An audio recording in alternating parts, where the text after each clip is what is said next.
Salutations, fitness enthusiasts. Welcome to my first ever Ask Me Anything. My name is Danica and I am a personal trainer with over a decade of experience in fitness and wellness. I have my bachelor's degree in kinesiology or exercise science, and I also have been an American Council on Exercise certified personal trainer for a long time now. So I'm gonna go ahead and pop up your questions on my phone here that I've asked you. Thank you for all the great questions. They were really fun to look through, and let's take a look. So first question, for a squishy mom, I love that. My tangent, my kids call this my squish, their former home, and they love it. It is their happy place, and it is the one positive that came out of carrying children that I gained 50 to 60 pounds of pregnancy for. Okay, for a squishy mom, is it more important to focus on cardio or strength training when toning, not necessarily weight loss, is the goal? Well, if I had to pick one thing to focus on first, if you can't train both, I would focus on the strengthening aspect, which is going to create a solid foundation for you to work from. Because if your method of cardio, say, is going out running or using a bike or even an elliptical trainer, if you have an unsteady foundation where you don't have the muscle strength or control or kind of connection to even your connective tissue, you could end up easily getting an overuse injury. So, though it is more complex and troublesome to start a strength training program, that is what I would do. The program I'm currently developing can all be done with your body weight, which is a great way to start. And even some of the greatest athletes in the world train using calisthenic type exercises and using their body weight at a very high level. So you can really grade it up or down to your fitness level. The word in that question that really triggered me was toning. I've heard it through my whole career and will probably hear it the rest of my life. So tone, for most people, I think usually refers to the appearance of developed muscle under a fairly thin layer of body fat, but not excessively so. So we're not emaciated. We're also not a bodybuilder, level of development. But to achieve that toned look that many women and men want, it's not enough to hop on the elliptical trainer or go for walks a few days a week. It is going to require hypertrophy training or muscle building type training. Now, don't worry, stepping into a gym isn't simply going to make you bulk up, because women have a tenth of the amount of serum testosterone that men do generally. We are going to respond differently to all types of exercise, including but not limited to our inability to bulk up to the level that men do under the same kind of strain. So absolutely, you can tone up the squishy mom bod, and I would start with a sensible body weight strength training program first, so you can build the foundational center that will allow you to do other movements and exercises, whether it's more advanced strength or cardio, safely. Next question. I can't physically do a lot of hard workouts due to asthma and some other health issues. I walk every day and try to be consistent with crunches and some YouTube ab training videos. I eat pretty healthy. But what do you recommend for losing tummy and hip weight? Okay, losing excess fat in stubborn areas can be really difficult because often there's a genetic component to it. I know for me, the first place I will notice a change in my body, whether I've gained or lost weight, is absolutely in my waist. I will also notice it through my chest as well. So by the time I get down to visible abs, I usually look very gaunt in my chest, neck, and throughout my jaw. So throughout time, depending on what my performance goals are, that hasn't always been a high priority. But let's just talk about maybe, just kind of being comfortable in your favorite pair of pants. Like, look, I don't want to change my whole wardrobe out. I gained a little weight over the holidays. It all went to my belly. How do I remove this? Well, unfortunately, as most of you probably know, you cannot spot train and you cannot outrun your fork. At the end of the day, it's a simple matter. It is a matter, a difficult matter of putting fewer calories in the machine than you put out through activity, through your basal level of metabolism, etc.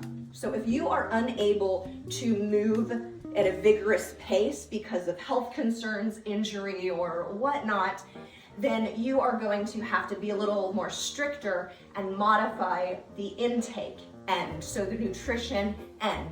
Of course, we don't want to deprive ourselves, but what I do is maybe take a look at what you've been doing, actually log your food and beverages, including alcohol and soda and tea and all of that, for a couple of weeks. Find out where your largest meal is. For a lot of us, I find it's like dinner. We tend to have a big dinner. That's when the family's gathered around the table. We're a little more relaxed. We go for seconds, whatever. Take your biggest meal and cut it in half. Now take that empty half of the plate and load it up with fruits and vegetables, like whatever you want. If it's like a salad or a bunch of broccoli, some crudité, maybe a bowl of strawberries, whatever. And you've just saved yourself probably about 500 calories on average. Added up over the course of the week, that is a 3,500 calorie deficit, which is plus or minus about a pound of fat, depending on the activity you are doing throughout the week. So that is a good place to start. Again, to summarize, if you are not able to ramp up the activity or do vigorous activity, you will need to be more mindful of what you are eating. It will not necessarily immediately come off your middle. Unfortunately, sometimes it's the first place to show and the last place to go. There is a genetic component to it, and it is a matter of consistency and hard effort, and also at some point making a trade-off of, for me personally, am I willing to be gaunt here with visible abs, or am I okay with a bit of squish and a bit more curvature, but knowing that I am strong inside, healthy and fit for myself and my family? Okay, short answer long.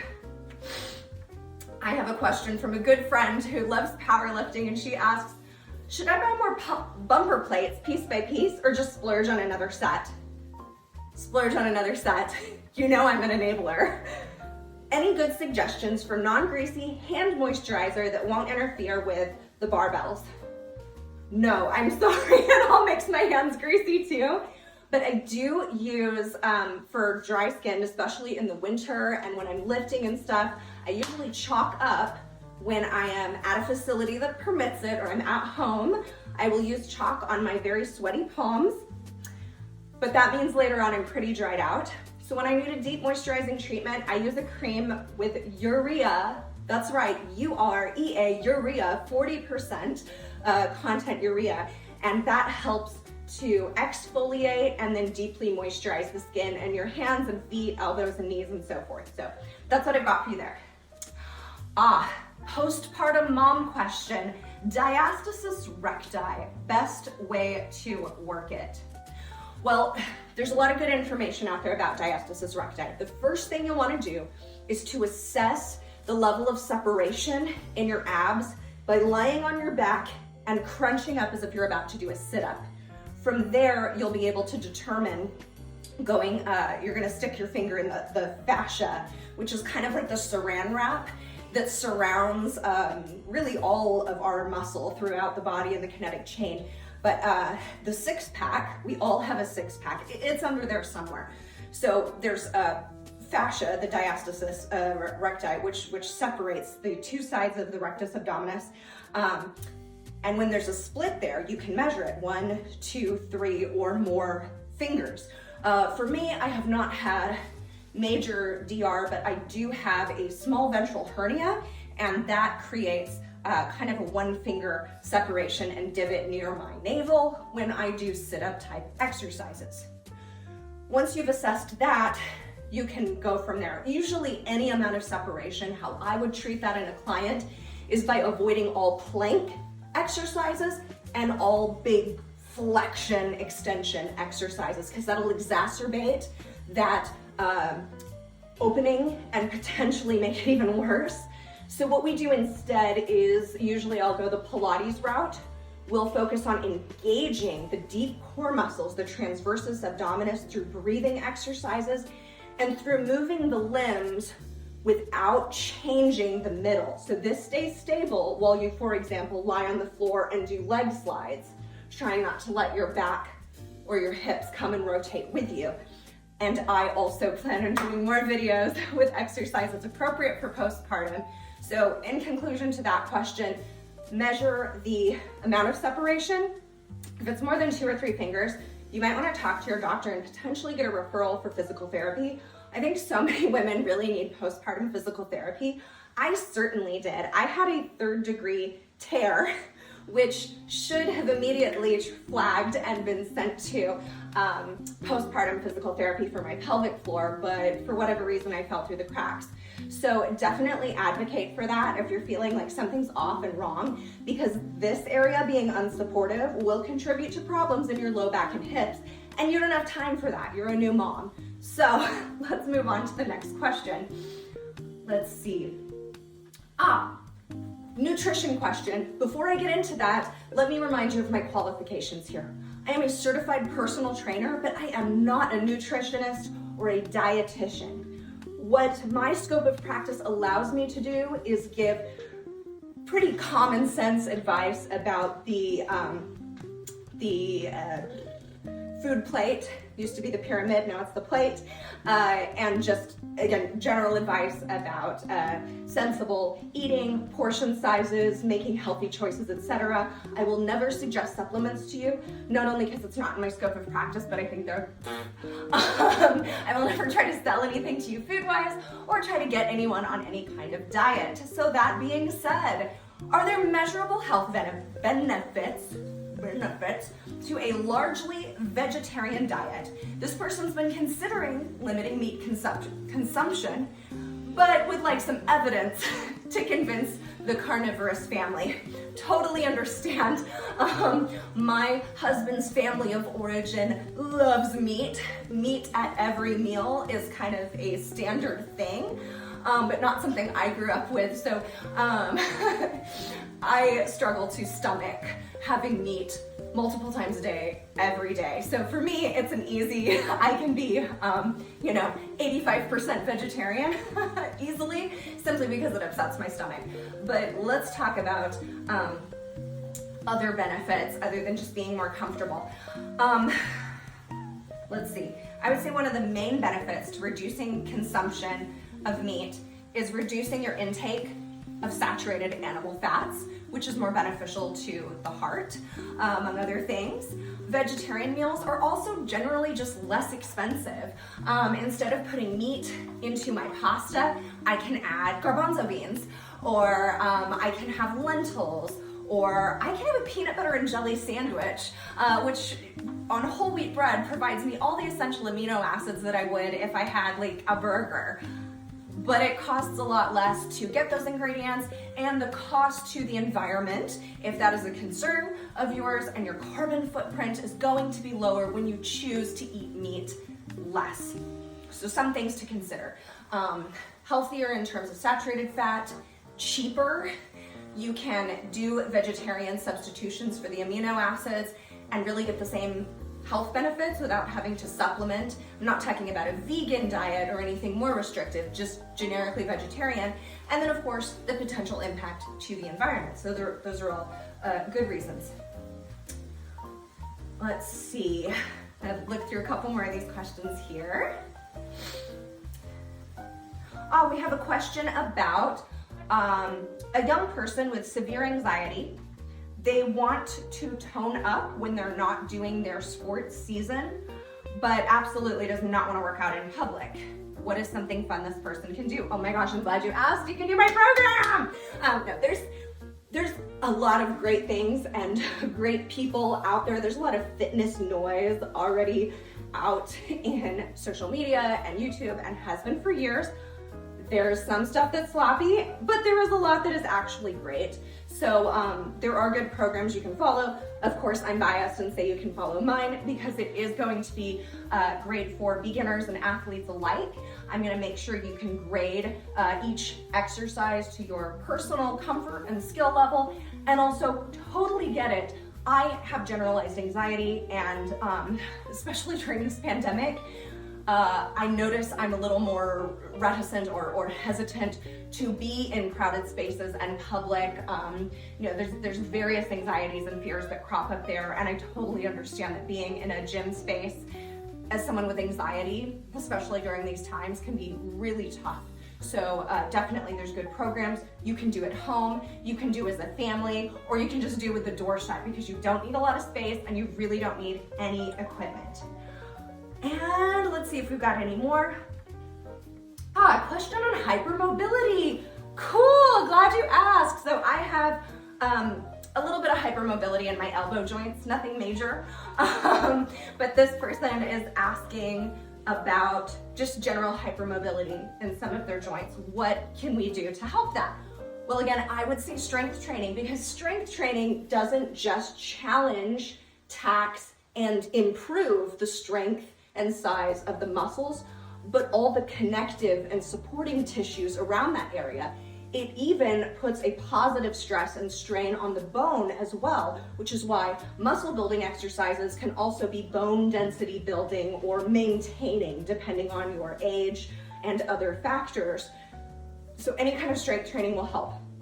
For me, I've always been really mobile through my upper body, so I don't need to spend a lot of time stretching that area, because I will actually, that'll put me in kind of an unsafe, less stable place. But so what I do is for my shoulders, which for anyone is the most mobile, but most prone to injury joint in the body. Anyway, for shoulders, I will do a lot of rotator cuff movement, so internal and external rotation, both near the body and away, which can be done with very light resistance bands. You don't need a lot of weight, or even soup cans or very light dumbbells.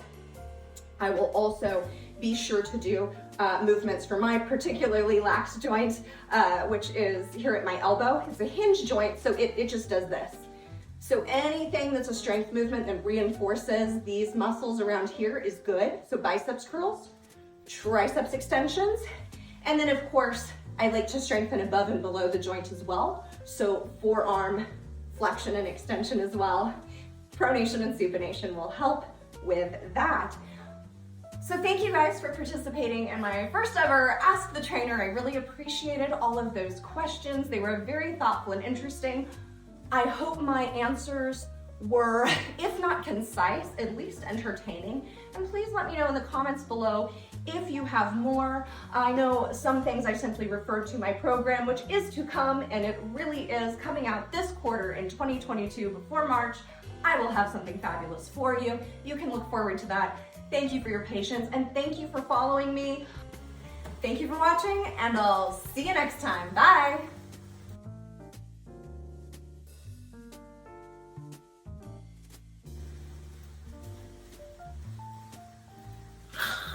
Thank you all for watching, and have a great, fit, happy day.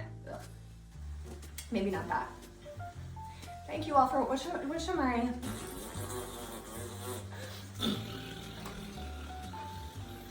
Thank you for watching. Goodbye.